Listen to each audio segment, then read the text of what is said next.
Assalamualaikum warahmatullahi wabarakatuh. Bismillah, alhamdulillah, wassalatu wassalamu ala rasulillah Sayyidina wa habibina wa syafi'ina wa maulana Muhammadin sallallahu alaihi wasallam ibni Abdillah wa ala alihi wa sahbihi wa mawalah wa la hawla wa la quwata illa billah, amma ba'd. Qala Allah ta'ala fi kitabihil karim, bismillahirrahmanirrahim, wa ma ramaita idh ramaita walakinnallaha rama. Al-ayah, sadaqallahul azim wa sadaqa rasuluhul karim wa nahnu ala zalika minasyahidin wa syakirin walhamdulillahi rabbil alamin. Wa qala fi du'a rabbi shrah li sadri wa yassir li amri wahlul 'uqdatam min lisani yafqahu qawli. Allahumma sakhkhir lana lisana sidqi waj'alhu mahallal fahmi lil khitabi wan nutqa bis shawabi wal amala bis sunnati wal kitabi. Allahumma iftah lana abwaaba ilmi wa zidna ilma wa fahma wa alhiqna bis salihin. Allahumma iftah alaina futuhal arifina bi hikmatika wa ansur alaina rahmataka wa zakkirna manasina ya dzal jalali wal ikram. Walhamdulillahi rabbil alamin. Ala hadhihi niyatil hasanah wa bi kulli niyatin salihah. Al-Fatihah. A'udzu billahi minasy syaithanir rajim. Bismillahirrahmanirrahim. Alhamdulillahi rabbil alamin arrahmanir rahim maliki yaumiddin. Iyyaka na'budu wa iyyaka nasta'in. Ihdinas siratal mustaqim, siratal ladzina an'amta 'alaihim ghairil maghdubi 'alaihim waladdallin.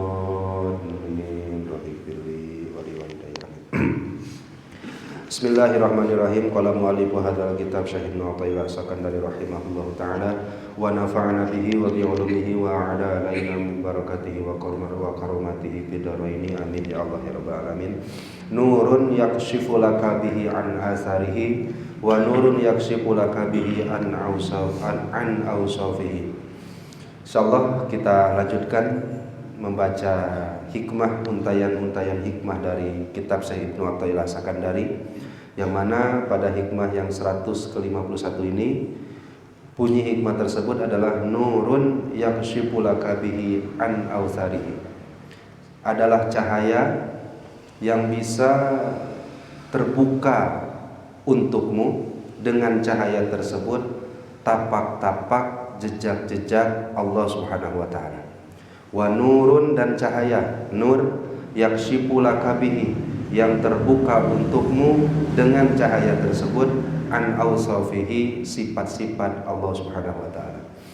Pada hikmah yang sebelumnya kita telah diterangkan oleh Syekh Ibnu Athaillah Sakandari bahwa ada nur yang dititipkan pada hati orang-orang yang soleh, di dalam hatinya para aulia kekasih Allah, yang mana sumber dari nur tersebut adalah karunia waridat dari Allah Subhanahu wa taala, min khazainil ghuyub, bahasanya dari pembendaharaan gaib. Artinya dari Allah yang menganugerahkan kepada hamba agar hatinya bercahaya. Jadi hati tersebut adalah cahaya, ada cahaya yang menerangi, yang Allah Subhanahu wa taala simpan di dalam hati seorang hamba yang sudah istiqomah dan dawam dalam melakukan wirid, mendekatkan diri kepada Allah Subhanahu wa taala. Nah, sehingga ketika kita baca ayat wallazina jahadu fina lanahdiyannahum subulana, ketika ada orang yang berjuang, bermujahadah melawan hawa nafsunya, bermujahadah untuk senantiasa istiqomah beribadah, salah satu jalan hidayah yang Allah berikan kepadanya adalah dengan dititipkannya nur di dalam hati seorang hamba yang sudah istiqomah. Nah, nur tadi ada dua. Yang pertama adalah nur yang disimpan di dalam hati. Yang kedua, wa nurun mustaudaun fil uyun, adalah nur yang disimpan di dalam mata. Di dalam hati disebutlah nur basiroh, di dalam mata disebut nur basor, yang fungsinya terbagi menjadi dua. Satu, nah ini diterangkan di hikmah sini, nurun yakshifu laka bihi an asarihi, Nur yang pertama fungsinya agar tersingkap dengan hal tersebut, dengan nur tersebut, tapak-tapak tanda-tanda eksistensi Allah. Yang kedua adalah nur yang disimpan di dalam hati, yang fungsinya adalah nurun yaksifu laka an ausofihi, nur yang dengannya tersingkap sifat-sifat Allah Subhanahu wa ta'ala. Nah, inilah fungsinya nur yang Allah titipkan di dalam diri manusia. Ada nur hawasi, nur panca indera, nur mata, dan ada nur basiro, yang fungsinya beda-beda, tapi tetap sumbernya satu. Wa masdaruhu minallahi al-wahidil qahar, sumbernya dari Allah Subhanahu wa ta'ala, sehingga Allah sebutkan dalam Al-Quran, Allahu nurus samawati wal ard. Allah lah cahaya, Allah lah sumber cahaya, baik bagi langit, yang ada di langit ataupun yang ada di bumi. Nah, kemudian nur yang disimpan di dalam hati ini terbagi menjadi 3 bagian. Insyaallah nanti kita akan lihat bagaimana hal tersebut. Yang pertama, yanqasimu ala salasati aqsam bi'atibaril quwwati wa du'fi. Sudut pandangnya apa? Bahwa nur yang disimpan oleh Allah di dalam hati kepada hambanya yang soleh, apa yang menjadi dasar nur itu terbagi menjadi 3. Bi'atibaril quwwah wa du'fi, dengan sudut pandang kuat dan lemahnya nur yang Allah simpan tersebut. Dilihat dari sudut pandang lemah dan kuatnya nur yang ada di dalam hati manusia, maka nur tadi terbagi menjadi 3 bagian. Yang pertama, dan ini sudah kita jelaskan banyak, nurul Islam. Yang kedua, nurul iman. Yang ketiga, nurul ihsan. Apa itu nurul Islam? Panurul Islam, nur Islam adalah allazi huwa kannujum, seperti sinaran bintang-bintang di langit yang gelap, yang mana masih ada cahayanya tapi tidak seterang rembulan. Nah, gambaran nur Islam di dalam hati seorang manusia adalah seperti bintang yang ada di langit yang gelap. Yaksifulakal haq ta'ala, yang dengan nur tersebut maka Allah akan tersingkap Allah di dalam hati, tapi tetap melalui nur yang ada di dalam hawasi kita, anggota tubuh kita, yang patastadillu an wujudihi asarihi patastadillu biha ala soni'iha, yang fungsi dari nur tersebut adalah seseorang percaya, yakin, iman akan keberadaan Allah, diambil dalilnya dari penciptaannya. Jadi gini, Pak, ketika kita melihat penciptaan Allah, ciptaan Allah baik langit ataupun bumi, maka di situ kan ada tanda-tanda kebesaran Allah. Sanurihim ayatina fil ufuq fil afaqi wa fi anfusihim. Kami akan perlihatkan kepada seluruh hamba-Ku, kata Allah, seluruh tanda-tanda kebesaran kami diperlihatkan di seluruh penciptaan dan di dalam diri mereka masing-masing. Nah, pertanyaannya, kelihatan nggak oleh kita bahwa penciptaannya yang sebegitu hebatnya ini ada Allah di dalamnya, ada tanda-tanda kebesaran Allah di dalamnya. Gimana agar tanda tersebut bisa tertangkap oleh mata hati kita? Tidak lain tidak bukan garasat sababiyah, nur yang Allah titipkan di dalam hati. Nah, yang menangkap dilalah tersebut disebutlah nurul Islam, yang masih membutuhkan dalil penciptaan agar punya keyakinan dan keimanan Allah wujud. Kita pisah atau tidak? Kita kan menganggap Allah itu ada. Apa yang menjadi dalil Allah itu ada? Secara logika Allah itu ada karena adanya alam semesta. Kenapa alam semesta itu menjadi dalil adanya Allah? Karena alam semesta ini hadis. Hadis itu baru itu adanya diawali ketiadaan. Terus ya banyak. Jadi alam semesta, kullu masih Allah alam. Setiap yang selain Allah disebut alam, dan alam itu baru. Baru itu maksudnya wujud ba'dal adam, ada setelah tidak ada. Gak ada satupun logika yang bisa membenarkan perkara yang tadinya tidak ada bisa mengadakan dirinya sendiri. Ada gak Pak logika yang membenarkan itu? Artinya gini, dulu kita tidak ada, dan sekarang alhamdulillah tercipta di alam dunia.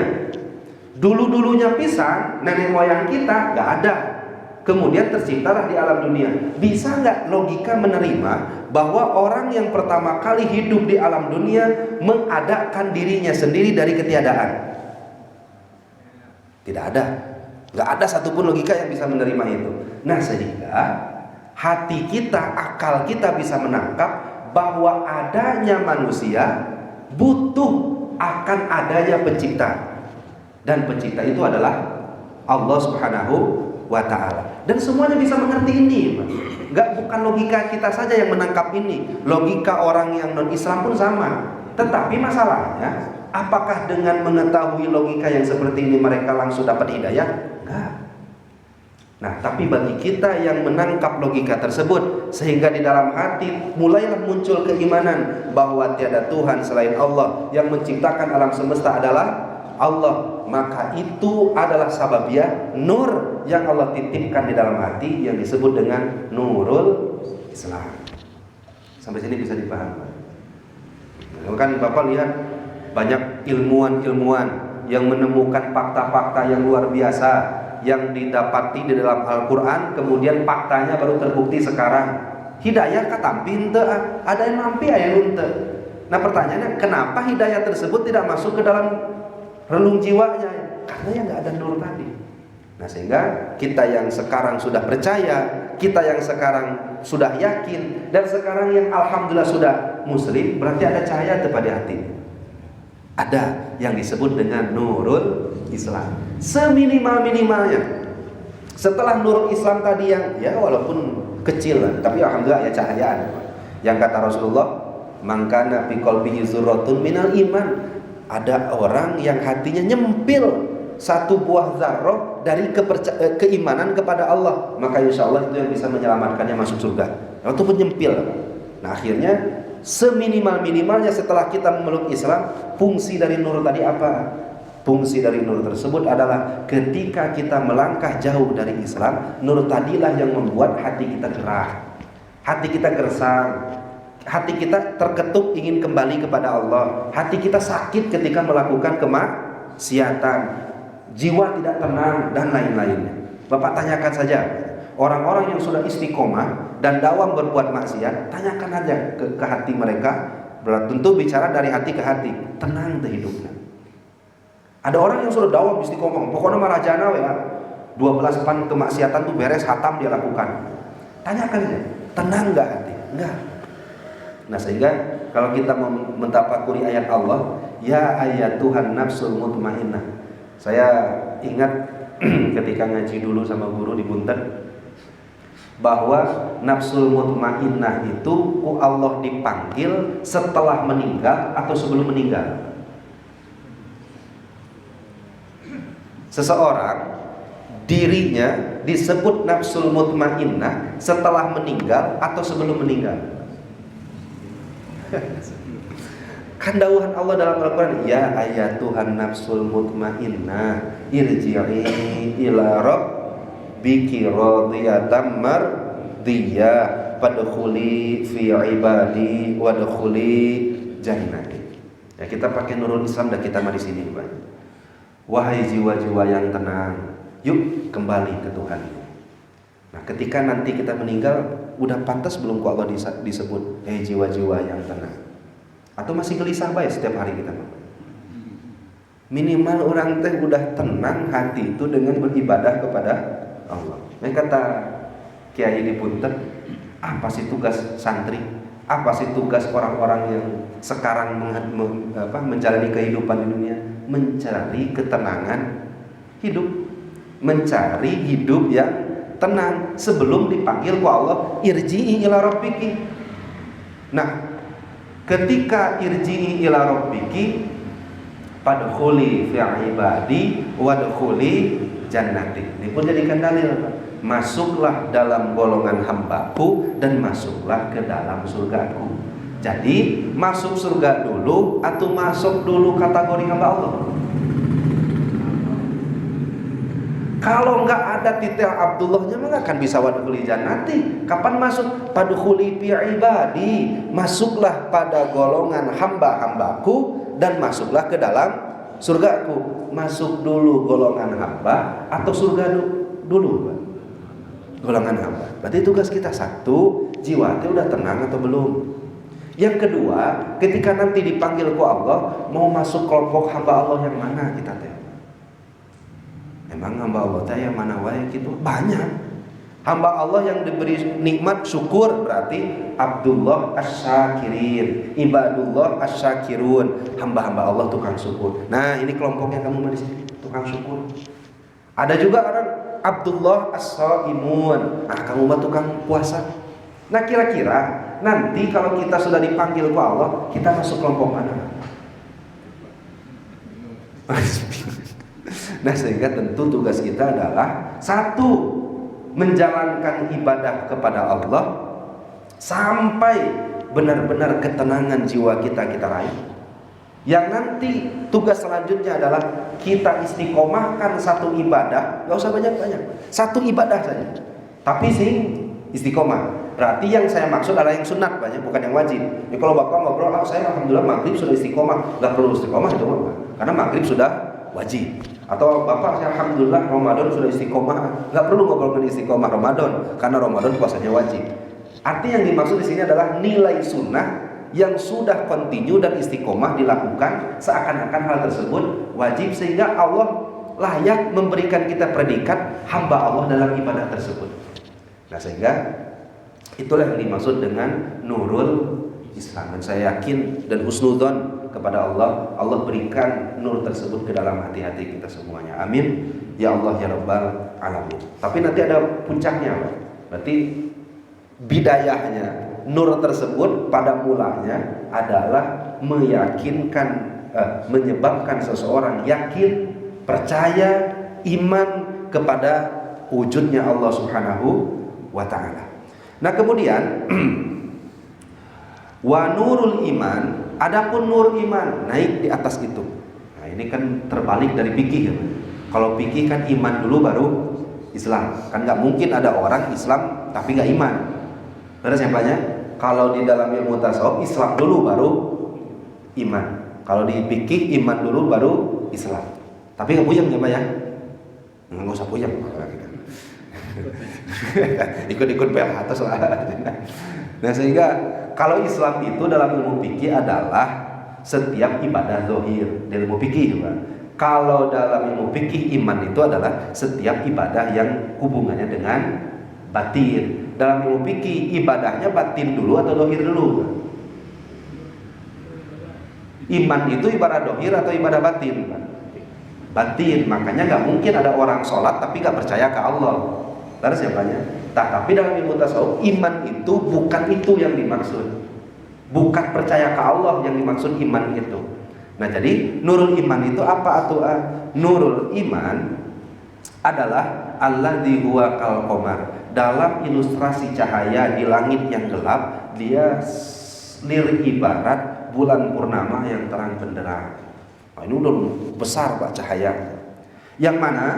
Yang sifulaka bihi an subuti awsabihi, yang dengan cahaya tersebut kita bisa menangkap sifat-sifatnya Allah Subhanahu wa Ta'ala.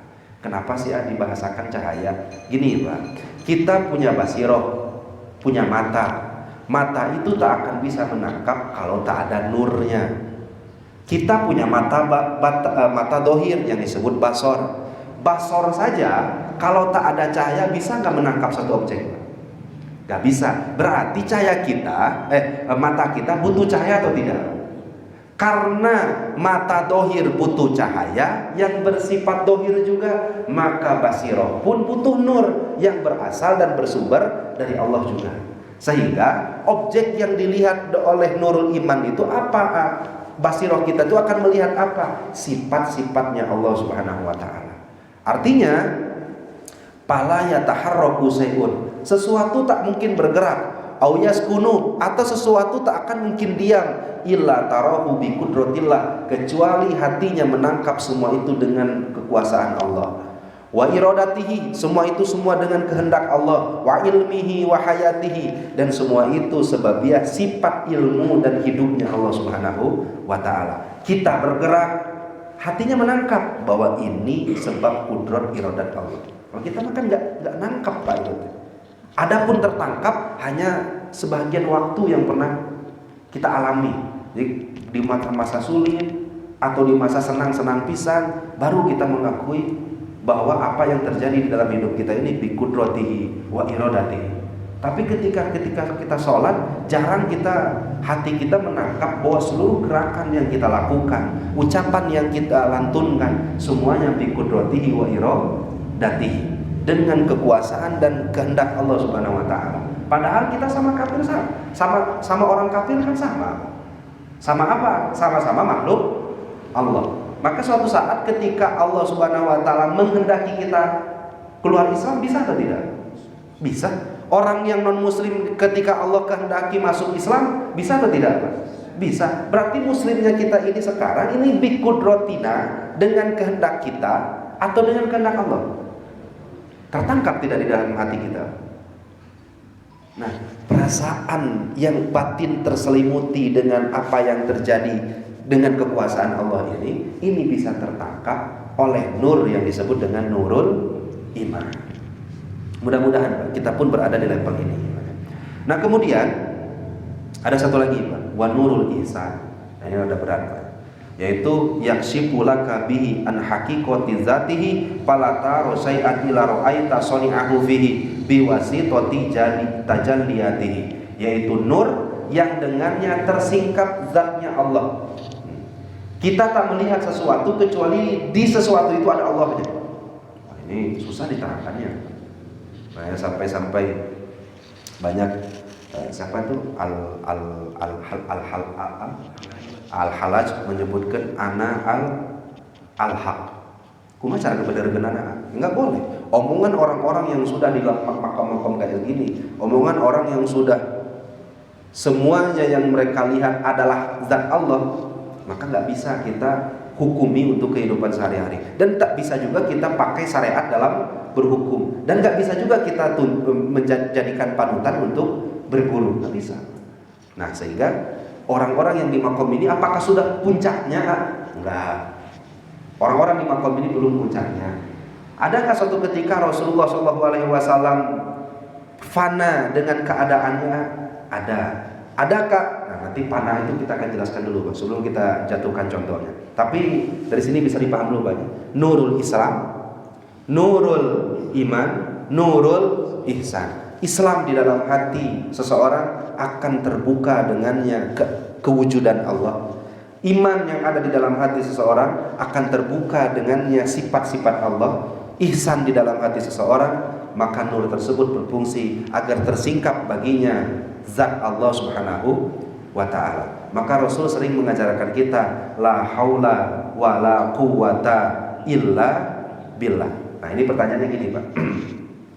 Yang menuntun Rasul agar mengistiqomahkan, menyuruh umatnya istiqomah mengucapkan la haula wala quwata, itu nur Islam, agar menempatkan umat di nur Islam, nur ihsan atau nur ihsan.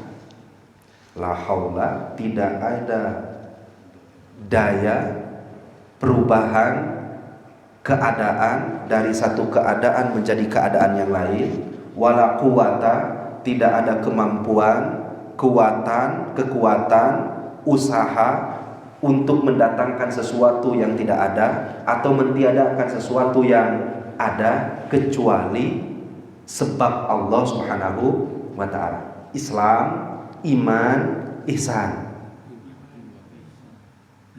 Nah, ini sudah pada ikhtilaf nih. Sudah pada ikhtilaf, dia mau orang lanjutkan ya. Yang orang mereka jawab kuma, ada orang tenepi katanya. Tapi kan ada gambaran sedikit demi sedikit. Kemudian ketika Rasul perang Hunain teh, ketika perang Hunain, Rasul sudah terkepung dengan para sahabat.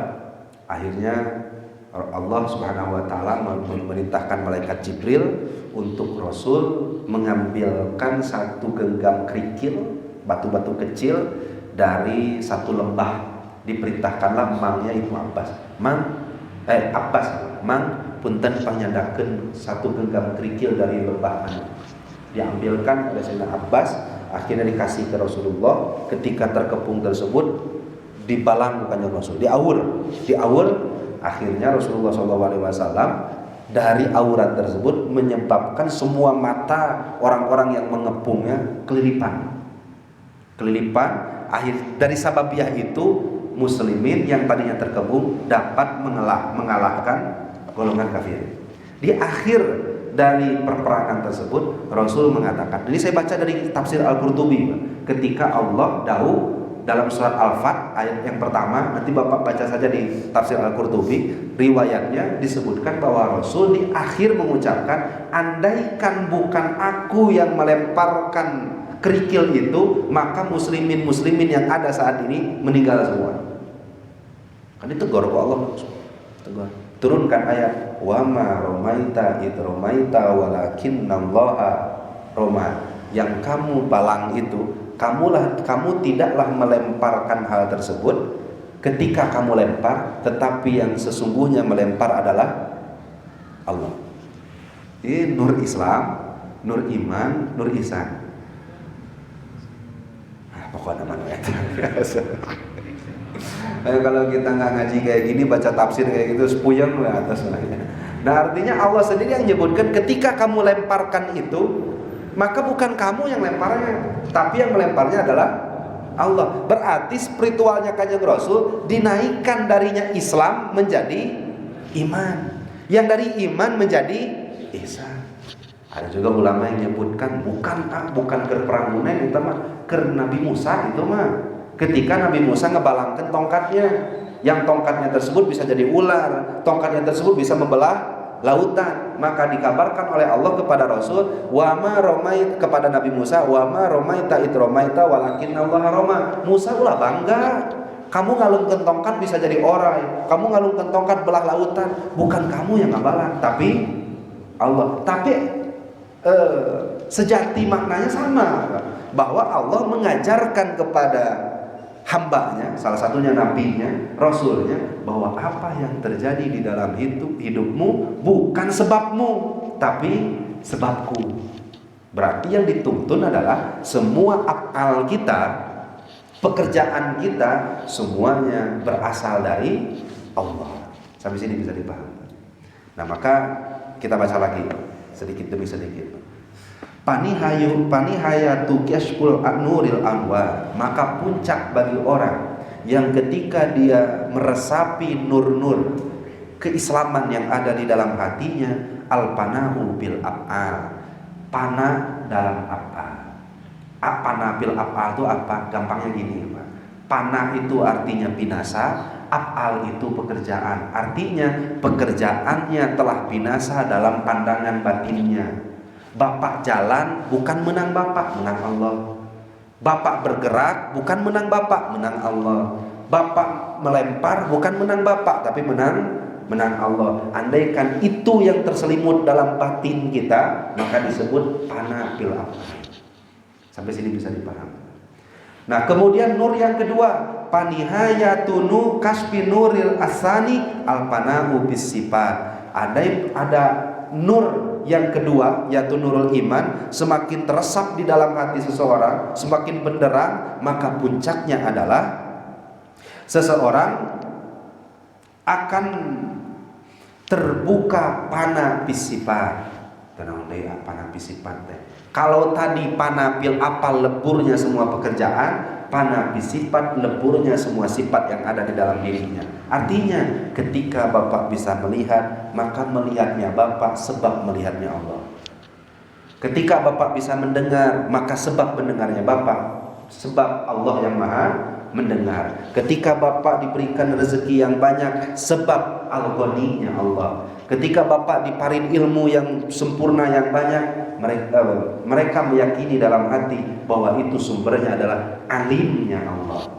Nah maka panah bisifat adalah sifat-sifat seorang manusia yang ada di dalam dirinya, semua sumbernya dari sifat-sifatnya Allah Subhanahu wa taala. Ini disebutnya panah bisifat. Adapun nur yang ketiga, nur ihsan, maka puncaknya tidak lain tidak bukan wa nihayatu kasfi nuris salis atamkinu fil fana'i fil dzat. Dia sudah tidak lagi melihat zatnya sendiri. Keberadaannya sudah hilang, yang ada keberadaan Allah Subhanahu wa ta'ala. Jadi udah nggak ada dirinya, yang ada cuma Allah. Lihat makhluk tuh nggak ada makhluknya, yang ada cuma Allah. Ini ketika sahabat-sahabat udah pada kasar, udah pada gini, Pak. Kan saya pernah terangkan, Pak. Sayyidina Umar tuh tahu kalau saya lihat makhluk, sebelum makhluk kelihatan, Allahnya udah kelihatan.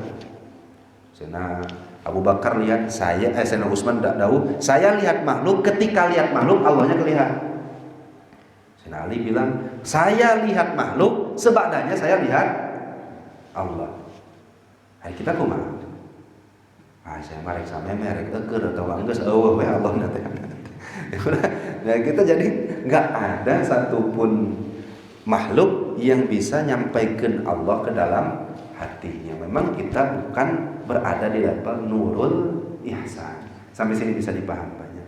Nah, gimana hal ini bisa datang? Tadi banyak. Walladzina jahadu fina lanahdiyannahum subulana. Istiqomah dalam melakukan ibadah, berjuang mujahadah untuk melawan hawa nafsu, meriadoh diri, melatih diri untuk senantiasa membekali hidup kita dengan sunnah-sunnah Rasulullah SAW. Bapak mau yang mana saja sunnah Rasulnya? Saya mah pingin sunnah Rasulnya nebarkeun salam, nebarkeun salam. Nebarkeun salam ya unggal poe panggih jeung jelema, salam jeung salam. Mau kenal mau enggak? Kenal. Ngan salahna urang mah kan lamun salam deui kanu kenal wungkul. Kanu kenal pernah salam. Ya lamun papasan jami kelihatan muslimna dari kopea orang sarua muslimna salam dah lamun kenal masuk salam, lamun terkenal mah saya salam teh. Makanya ketika Rasul perintahkan masuk surga bighairi hisab absus salam, kerjakan satu amalan yaitu sebarkeun salam. Tapi ala kulli man ta'rifuhu wa kulli man lam ta'rif. Ke orang yang kamu kenal, ke orang yang tidak kamu kenal. Repot urang teh. Tuh saya setting ulah nu eta we atuh wa aqimu ta'am. Mun teu bisa jalankeun sunatna ngasih makan orang tiap hari. Minimal satu hari satu perut yang kosong kita isi. Setiap hari begitu teh. Atawa teu bisa keneh wassalatu bilaili wan nasu niyam. Salat malam hari sok sanajan 2 rakaat sing istiqomah. Nah, kalau sudah istiqomah yang sunat, maka kata Allah, tidaklah seseorang hambanya diskusi banyak. Ma taqarraba 'abdi bi syai'in ahabba ilayya mimma ibtaradtuhu alaih. Aku tak pernah lebih cinta kepada seorang hamba ketika dia mendekatkan diri kepadaku kecuali dengan yang aku wajibkan. Berarti wajib beres dulu. Setelah wajibnya beres, barulah seorang hamba mendekatkan dirinya kepadaku dengan hal-hal yang sunat sehingga pendengarannya menjadi pendengaranku, matanya penglihatannya menjadi penglihatanku, kemudian tangannya menjadi tanganku. Pernah gak baca hadis itu? Pernah ya? Nah itu maksudnya apa itu teh? Kalau diasupkan kana pana itu sudah pana pil afna, pana bis sifat, mendengarnya menjadi pendengaran Allah. Artinya apa? Gak akan mungkin pendengarannya digunakan kecuali dengan hal-hal yang diridhoi oleh Allah Subhanahu wa ta'ala. Mudah-mudahan kita semua sini paparingan hidayah, taufik dari Allah Subhanahu wa ta'ala.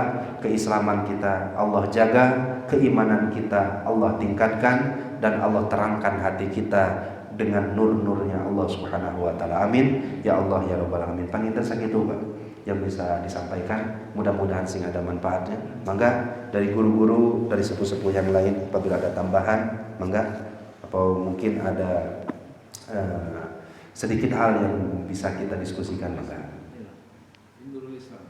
Nah, itu mana asli. Pangitan cekap, pangitan banyak. Kami cekap ditutup dengan doa. Wabillahi taufiq wal hidayah wal afu minkum. Wassalamualaikum warahmatullahi wabarakatuh.